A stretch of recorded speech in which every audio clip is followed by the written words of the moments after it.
Selamat pagi Jemaat Sion Altar yang dikasihi oleh Tuhan. Kita bertemu kembali, bersekutu kembali dalam acara Morning Worship.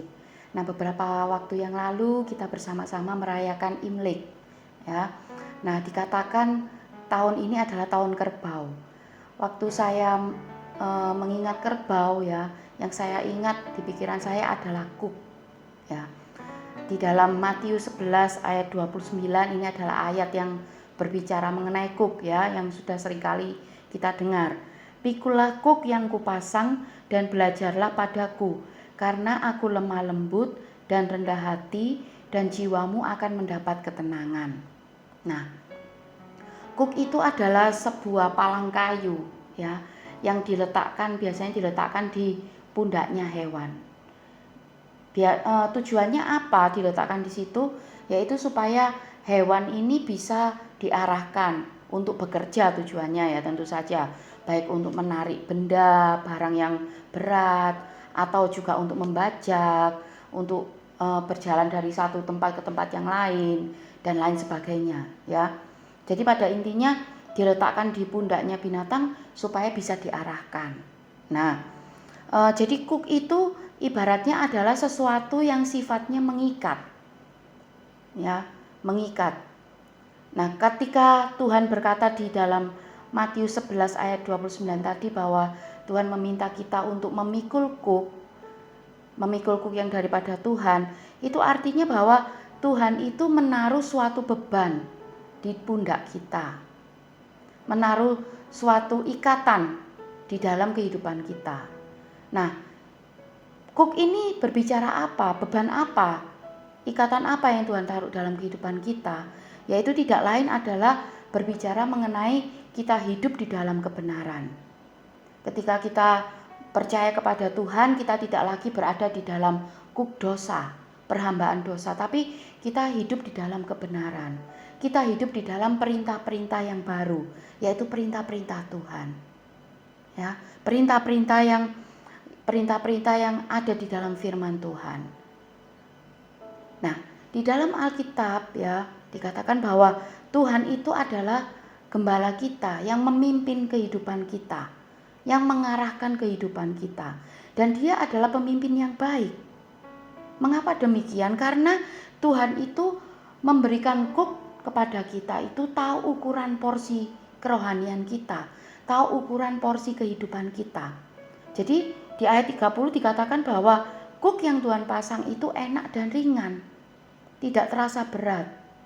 Ini sejalan dengan yang dikatakan di dalam 1 Yohanes 5 ayat 3. Di situ dikatakan bahwa perintah Tuhan itu tidak berat. Jadi Tuhan itu mengarahkan kita dari satu perintah kepada perintah yang lainnya, ya. Itu adalah sesuatu yang sudah Tuhan tahu bahwa itu pas untuk kita. Misalnya, hari ini Tuhan mengajarkan kita untuk mengampuni. Itu karena Tuhan tahu bahwa kita belajar mengampuni dalam taraf yang sesuai dengan porsi kita. Besok kita diajar untuk sabar. Tuhan itu tahu sejauh mana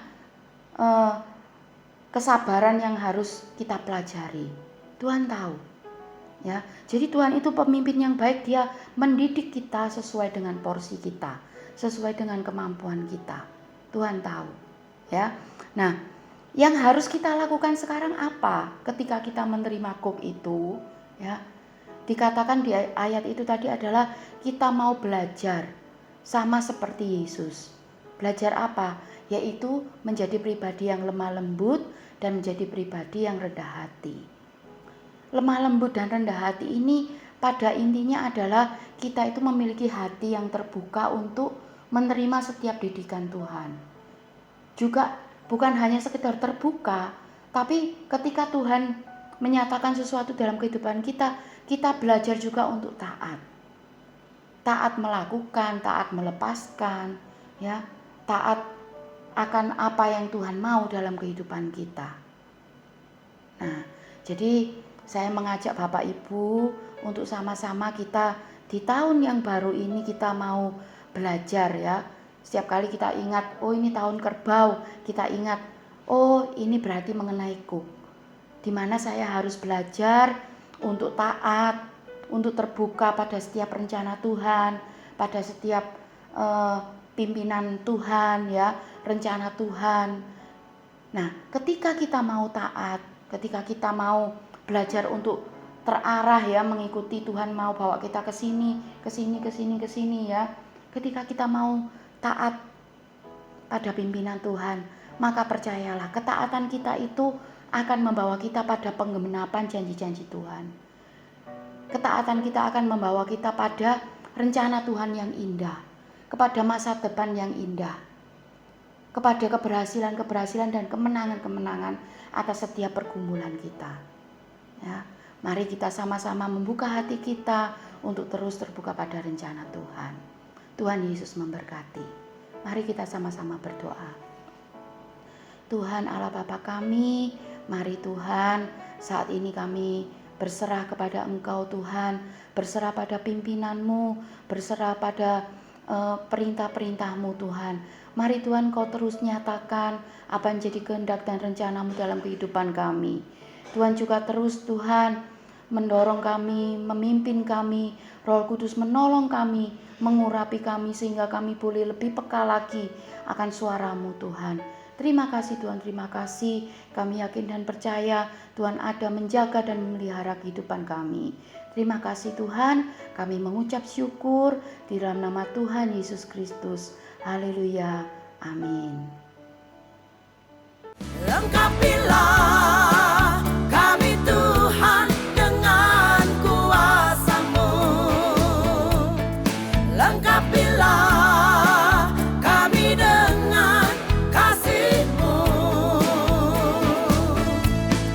Kami rindu melayani, kami rindu jadi saksi